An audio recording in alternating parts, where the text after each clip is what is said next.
2007 সাল জানুয়ারি মাস সেনাবাহিনীর হস্তক্ষেপে 111-এর সরকার দেশের রাজনীতিবিদ এবং ব্যবসায়ীদের তখন তাড়া করে ফিরছে গ্রেপ্তার আতঙ্ক। ফখরুদ্দিন মঈনুদ্দিন ক্ষমতা গ্রহণের প্রথম 2 মাসে 150 জনের বেশি রাজনীতিবিদ এবং ব্যবসায়ীকে আটক করা হয় দুর্নীতির অভিযোগে। তখনই অনেকে অনুমান করেছিলেন তৎকালীন বিএনপির সিনিয়র যুগ্ম মহাসচিব তারেক রহমান যে কোনো সময় গ্রেপ্তার হতে পারেন। সব জল্পনা কল্পনার অবসান ঘটিয়ে 2007 সালের 7 মার্চ তারেক রহমানকে গ্রেপ্তার করা হয়। মাত্র মাস 6 আগেও রাজনীতিতে সাংগঠনিক দক্ষতার পাশাপাশি ছিল তার ব্যাপক জনপ্রিয়তা। গ্রেপ্তারের পর তাকে যেভাবে আদালতে উপস্থাপন করা হয়েছিল সেটি দেখে অনেকেই চমকে উঠেছিলেন। র্যাবের বুলেট প্রুফ জ্যাকেট এবং হেলমেট পরিয়ে ঢাকার একটি আদালতে তোলা হয়েছিল। জিজ্ঞাসাবাদের জন্য 10 দিনের রিমান্ড নেওয়া হয়েছিল। তারেক রহমান এবং বিএনপির তরফ থেকে এরপর অভিযোগ তোলা হয়েছিল রিমান্ডে তার উপর অমানসিক নির্যাতন চালানো হয়েছে। দ্য ইন্ডিয়ান এক্সপ্রেস জানায় রিমান্ডের সময় তারেক রহমানকে 24 ঘন্টার মধ্যে 18 ঘন্টায় হাত ও চোখ বেঁধে রাখা হয়েছিল।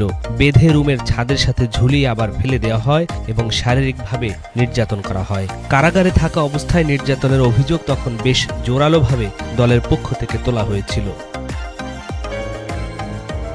জেল থেকে যখন তারেক রহমান বের হন তখন তিনি প্রচণ্ড অসুস্থ ছিলেন, হাঁটতে পারছিলেন না।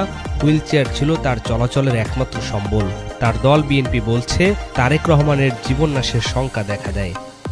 আমি শারীরিকভাবে নির্যাতিত হয়েছি, যেই নির্যাতনের চিহ্ন এখনো। 5 আগস্টের পর বিবিসি বাংলার সঙ্গে সাক্ষাৎকারে 111 সরকারের সময়ের মূল্যায়ন করতে গিয়ে তারেক রহমান বলেন, এক বাক্যে বা সংক্ষেপে বলতে হয় 111 সরকার ছিল একটি উদ্দেশ্যপ্রণোদিত, অসৎ উদ্দেশ্যপ্রণোদিত সরকার। আমরা দেখেছি সেই সরকার দেশের রাজনীতি ও গণতান্ত্রিক ভিত্তিকে ধীরে ধীরে গড়ে ওঠার মধ্যেই ভেঙে দিতে চেয়েছিল। তারা রাজনীতিকে বিরাজনীতিকরণ করতে চেয়েছিল এবং দেশের জনজীবনকে অন্ধকারের দিকে ঠেলে দিতে চেয়েছিল। তারেক রহমান গ্রেপ্তার হওয়ার প্রায় 6 মাস পর খালেদা জিয়া নিজেও আটক হন। অনেকে ধারণা করেছিলেন যে সরকারের সাথে সমঝোতা করে 2 ছেলেকে নিয়ে বেগম খালেদা জিয়া হয়তো দেশের বাইরে চলে যেতে পারেন।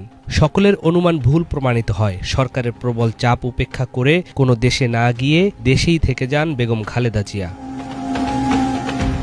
2008 সালের শুরুর দিকেই অনেকটা পরিষ্কার হয়ে যায় সরকারের উপর আন্তর্জাতিক চাপ বাড়ছে, ফলে বছরের শেষ নাগাদ সাধারণ নির্বাচনের আয়োজন হচ্ছে। সব দলের অংশগ্রহণ প্রয়োজন। তখন থেকেই রাজনৈতিক দলগুলোর সাথে আলাপ আলোচনার প্রয়োজন অনুভব করে তত্ত্বাবধায়ক সরকার। সেনাবাহিনীর কর্মকর্তারা বিভিন্ন সময় সাব জেলে বেগম খালেদা জিয়ার সাথে বৈঠক করেন। বৈঠকের একমাত্র উদ্দেশ্য ছিল নির্বাচনে অংশ নিতে খালেদা জিয়াকে রাজি করানো। কিন্তু 2 ছেলে তারেক রহমান, আরাফাত রহমান